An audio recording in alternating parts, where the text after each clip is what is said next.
उत्तर मध्य में वरसाद नहीं आजे અને હવે જે સૌથી વધારે ટફ જે પરિસ્થિતિ છે એ દ્વારકા, જામનગર, કચ્છ, મોરબી તરફ રેડ એલર્ટ છે। અમારા સહયોગી ઝરણા જોડાઈ। ઝરણા, હજુ કેટલો ક્યાં વરસાદ પડી શકે છે? બિલકુલ जना કે એવું ચોક્કસ કહી શકાય કે કદાચ મધ્ય ગુજરાત અને સાથે જ ઉત્તર ગુજરાત માટે થોડા ઘણા સારા સમાચાર, કારણ કે ત્યાં ભારે એટલે કે રેડ એલર્ટ વરસાદનું નથી આપવામાં આવ્યું। ભારે વરસાદ नहीं वरसे, परंतु એવું લાગી રહ્યું છે જે પ્રકારે હાલ ગ્રાફિકલી માધ્યમથી આપણે દર્શકોને સમજાવવાની કોશિશ કરવાના છીએ।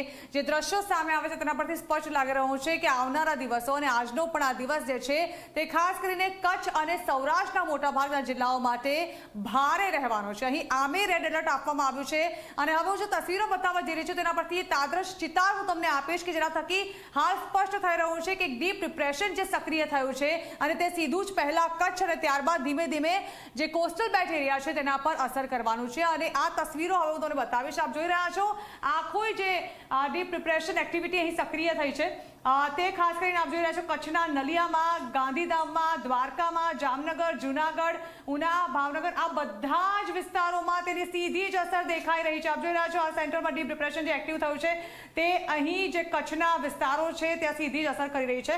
હું તમને નોટ કરીને બતાવવાની કોશિશ કરીશ જેના કારણે આપણે વધુ સ્પષ્ટ રીતે સમજી શકીએ। आप જોઈ રહ્યા છો આ હાલ જે ડીપ ડિપ્રેશન સક્રિય થયું છે તેની સીધી જ અસર આ તમામ વિસ્તારોમાં છે અને સીધી અસર તેની આ જે આખો નીચેનો પટ્ટો છે જે સૌરાષ્ટ્રનો ત્યાં સીધું જ તેનો જે વાતાવરણમાં મોટા ભાગની અસર જોવા મળશે। પરંતુ એવું કહી શકાય કે ભલે એવું કહેવામાં આવ્યું હોય કે ઉત્તર ગુજરાત અને મધ્ય ગુજરાતમાં તેની કોઈ ભારે અસર નહીં જોવા મળે, પરંતુ થોડી ઘણી અસર ચોક્કસથી રહેવાની છે। એટલે કે આવનારા દિવસોમાં પણ વરસાદથી આપણને રાહતના કોઈ સમાચાર નથી લાગી રહ્યા। જે પ્રકારની પરિસ્થિતિ અત્યારે છે તેના કરતાં થોડી ઘણી પરિસ્થિતિ અમદાવાદની સુધરે તેવી શક્યતાઓ છે, પરંતુ કોઈ જાજો ફરક નહીં પડે તેવું આ તસવીરો કહી રહી છે। આપ જોઈ રહ્યા છો આજે મધ્ય ગુજરાત અને ઉત્તર ગુજરાતનો જે પટ્ટો છે ત્યાં તો વરસાદી માહોલ યથાવત રહેવાનો જ છે। અહીં વડોદરામાં પણ આ જ પ્રકારની પરિસ્થિતિ રહેશે। વરસાદી માહોલની શક્યતાઓ છે। વરસાદ ઓછો વરસશે પરંતુ બિલકુલ તો બંધ નથી જ થવાનો। સૌરાષ્ટ્ર અને કચ્છમાં તેની સીધી અસર થશે, પરંતુ મધ્ય ગુજરાત અને ઉત્તર ગુજરાતમાં પણ તેની સીધી અસર જોવા મળવાની છે। ખાલી વરસાદ જે છે તેની તીવ્રતા ઓછી થશે।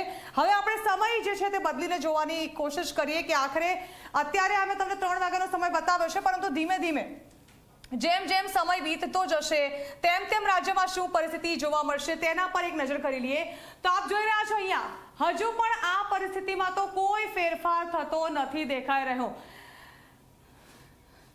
हाल आप જોઈ રહ્યા છો કે અહીં પણ હું હમણાં તમને બતાવી રહી છું આવતીકાલનો જે દિવસ છે ત્યારે પણ અહીં કચ્છ અને ગાંધીધામ તેમજ સૌરાષ્ટ્રના મોટાભાગના વિસ્તારોમાં આ જ પ્રકારની પરિસ્થિતિ છે। ઉત્તર ગુજરાત અને મધ્ય ગુજરાતમાં હજી પણ આ પ્રકારની પરિસ્થિતિ યથાવત રહેશે। પંચમહાલમાં પણ કોઈ શાંતિ નથી। આપ જોઈ રહ્યા છો દાહોદમાં પણ અહીં વરસાદી માહોલ સક્રિય થશે। એટલે આ જે ડીપ ડિપ્રેશન સક્રિય થયું છે તે આપણે મોટાભાગના ગુજરાતના વિસ્તારો છે, જિલ્લાઓ છે તેને અસર કરવાનું જ છે।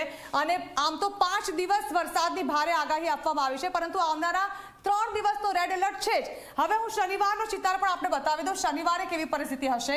તો હવે આપણે શનિવાર તરફ જઈએ તો આપ જોઈ રહ્યા છો કે અહીં જે ડીપ ડિપ્રેશન સક્રિય થયું હતું તે થોડું ઘણું ખસી ગયું છે। એટલે અહીંથી આ અસર જે છે તે પહેલા જે હતી તે ઓછી થશે, પરંતુ બિલકુલ ઓછી નથી થવાની। અહીં વરસાદી માહોલ તો હજુ પણ આપણે રહેવાનો જ છે। એટલે એમ કહી શકાય કે રવિવાર સુધી આ જ પ્રકારની પરિસ્થિતિ યથાવત રહેશે અને આવનારા દિવસોમાં આપણને વરસાદથી કોઈ પણ જાતની રાહત નથી મળવાની। પરંતુ ખાસ તો 2 દિવસ રેડ એલર્ટની પરિસ્થિતિ સૌરાષ્ટ્ર અને કચ્છના મોટાભાગના જિલ્લાઓમાં છે, પરંતુ મધ્ય ગુજરાત અને ઉત્તર ગુજરાતમાં પણ ધીમો વરસાદ યથાવત રહી શકે છે। જનક બિલકુલ બિલકુલ આ જણાએ સરસ મજાની જાણકારી આપી છે અને હજુ પણ વરસાદ ખાસ કરીને કચ્છ અને સૌરાષ્ટ્રનો જે દ્વારકા, જામનગર, મોરબીનો જે પટ્ટો જે છે ત્યાં હજુ પણ રેડ એલર્ટ જોવામાં આવી રહ્યું છે। વડોદરા પર પાછા ફરીએ। વડોદરામાં વિશ્વ